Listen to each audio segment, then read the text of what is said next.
Thank you. My name is Daisuke Kotegawa, and I'd like to divide my presentation into 4 parts. First one is very short about myself, why I'm here, and the second part is about Japanese economy with specific focus upon 3 points, which was actually asked by Helga. And third part is my observation about world economy from my own personal perspective. And the fourth point is just inspired by Mr.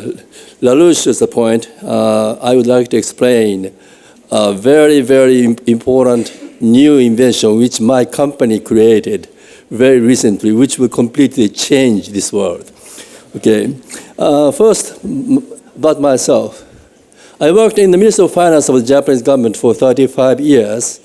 And fortunately or unfortunately, I was in charge of the settlement of the financial crisis in late 1990s in Japan. I lost some friends of mine and my staff, as well as my Japanese bankers who were arrested and put in jail, or they committed suicide and died. But I survived. And that time, I had to liquidate major Japanese investment banks, two companies, Yamaichi Securities and other. And also, I had to partially nationalize 2 major banks in Japan. And also, in 2007, I went to IMF, and I was involved in the liquidation of Lehman Brothers in 2008. Last week, I had a chance to meet my former colleague, Mr. Dominic Strauss-Kahn, in St. Petersburg, in St. Petersburg, Economic Forum. That's my background. And my second point is about Japanese economy, but my first focus is upon the relationship between Japan and Russia. Last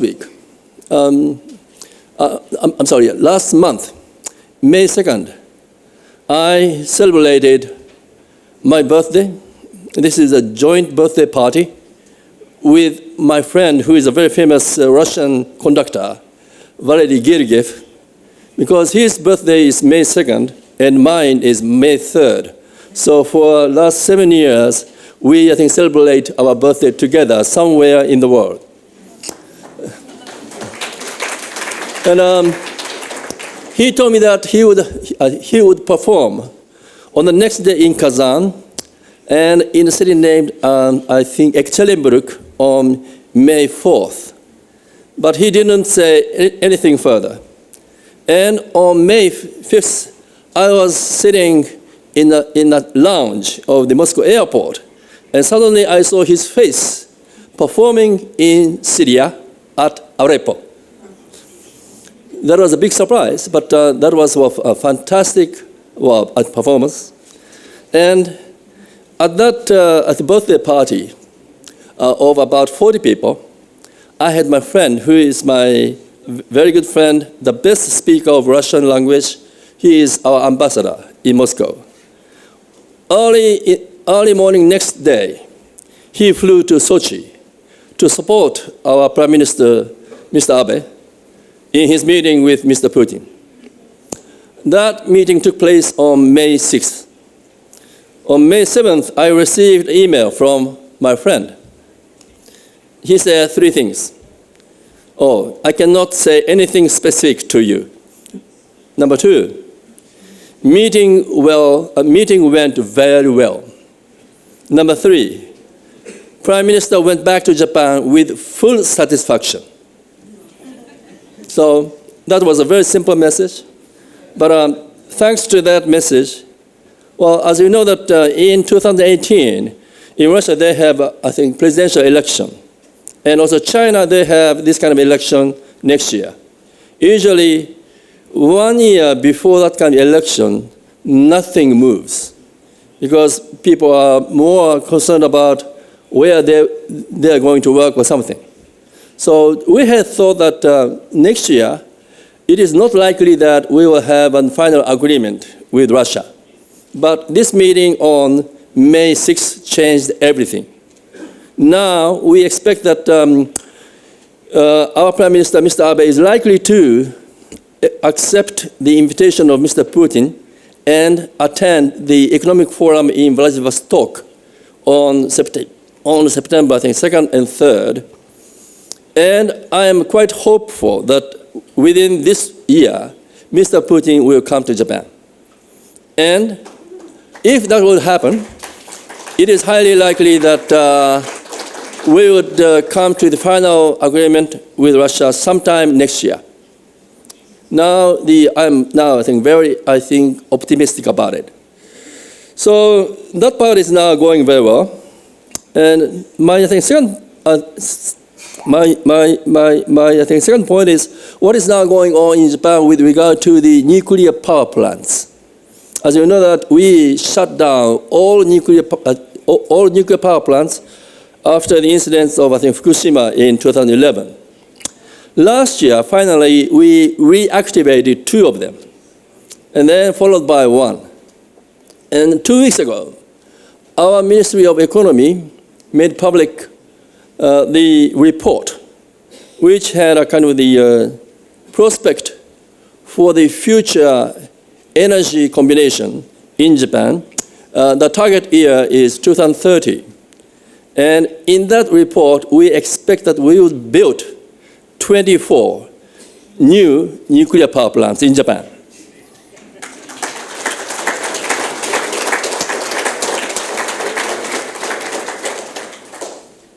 Third point I'd like to mention is, actually, Japanese economy is actually now in a kind of bubble, which is not shown in a figure. Instead, I'd like to just tell you the incredible incidents now in Tokyo.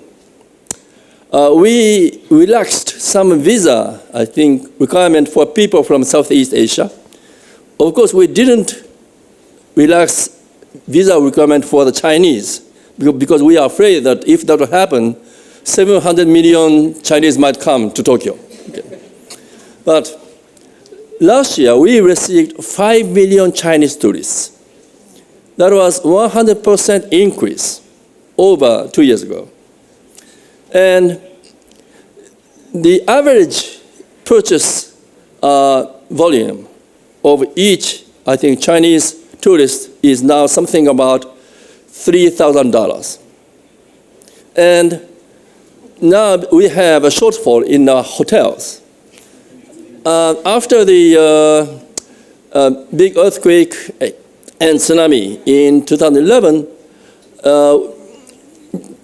hotels in Tokyo had a vacancy rate of about 90%, or miserable. But these days, everything is full. Especially starting last year, Chinese people started to come to Japan at the end of March and early April, just in order to enjoy cherry blossoms in Tokyo. So now all cherry blossoms, those parks which are very famous for cherry blossoms in Tokyo, are completely occupied by Chinese tourists. And because of the shortfall in hotels, what is now going on is, starting last year also, local cities, the population is something like Frankfurt am Main, and the population is something like Wiesbaden. They started to receive huge numbers of Chinese tourists. So they set up fleet from Shanghai to those cities. And last year, a ship with 2,000 Chinese tourists came in, followed by the other ship with 3,000 Chinese tourists. And this year, in a very small city, something like Wiesbaden, they received a very big ship with the capacity of 8,000 tourists. And as you can imagine, you need to have at least one bus for 100 tourists. So first case, we had 20 buses and 30 buses. This year, they had to arrange 80 buses for those people, and they stay on the ship. So thanks to those foreign tourists, our economy is now very good. And actually, Mr. LaLouche talked about the infrastructure. And I'm very thankful of that comment because I was in charge of the budget examiner, in charge of the budget of Japanese economic assistance to China. And in 1989, we agreed upon the Japanese economic assistance to China of the amount of $10 billion each year for over 6 years. So those loans were made to build, for example, airport in Beijing, airport in Shanghai, airport in Guangzhou, and 7 ports, and 7 railroads, and 7 fertilizer factories, 7 dams, and 7 power plants. And also the phone network in Shanghai, as well as the phone network in Beijing, and subway system in Beijing were built with this, loans, which carried only 0.5% interest. Thanks to those infrastructure, Japanese companies started to make investment in China, and now we are actually getting those fruits in the form of huge numbers of Chinese tourists. So I'm very sure that if we just make investment in the right way, we can actually redouble the volume of demand, which is completely missing in this world. As I completely agree with Mr. Zani's opinion, because we don't care about investment bankers. They do care about only rich people, okay? And they are interested in only gambling. And we don't need them. But we do need commercial banks because they are the settlement bankers. And they take care of our deposits. And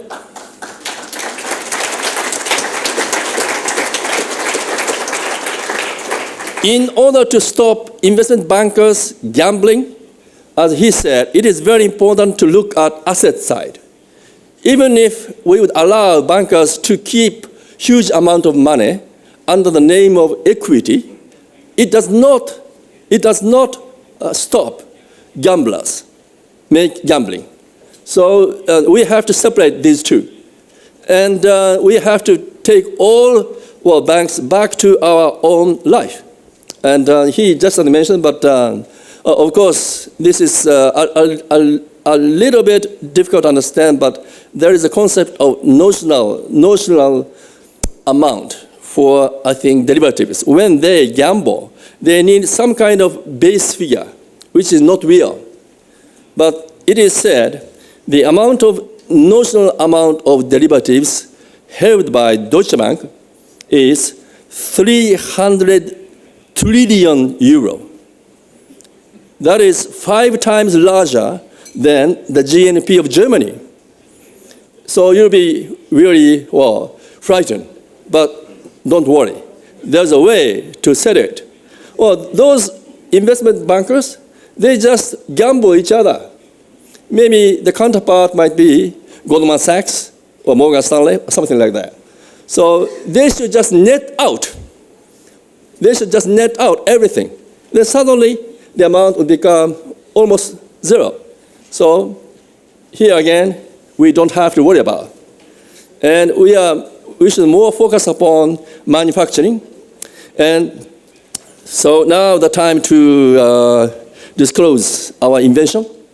This is a small cooking machine. The size is same as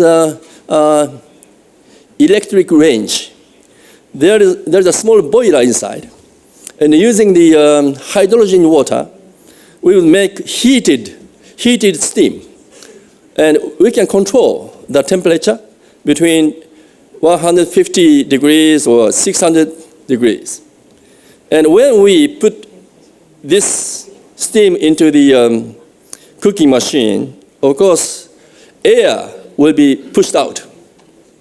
But with this, I think, heat, everything, vegetables, meat, and fish, can easily cooked. And most important thing, since air is pushed out, everything is cooked without oxygen. So they are not oxidized. As you know, non-oxidized food are very good for your health. And so, number one, everything becomes very tasty. So everything is very tasty. So we don't have any waste. So this is very good for your environment. And number two, as I said, it's not oxidized. So even 7 days after cooking fish, the cell of the fish, they are still alive. So they are very juicy and very soft. And number three, this can, of course, wash out all chemical additives out of the leftover of those other chemicals out of vegetables. And number four, because they are not oxidized, they don't have any bad smell. Bad smell comes out when foods are oxidized. Okay?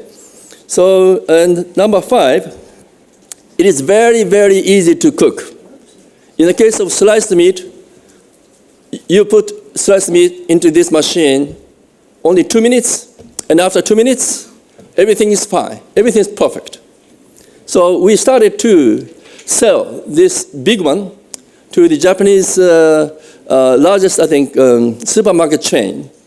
And for the first time in our history, they started to produce completely chemical additives-free lunchbox. And they can actually stay for a long time. Why we think started with those restaurants or these, I think, companies? Because we are afraid that if we first sell this machine to the consumers, because everything becomes so tasty, nobody would go to a restaurant. So I hope within 1 year, this machine will, I think, come to the market. And we don't want to become rich. And we want more, that all people on this earth can have healthy food and can live long.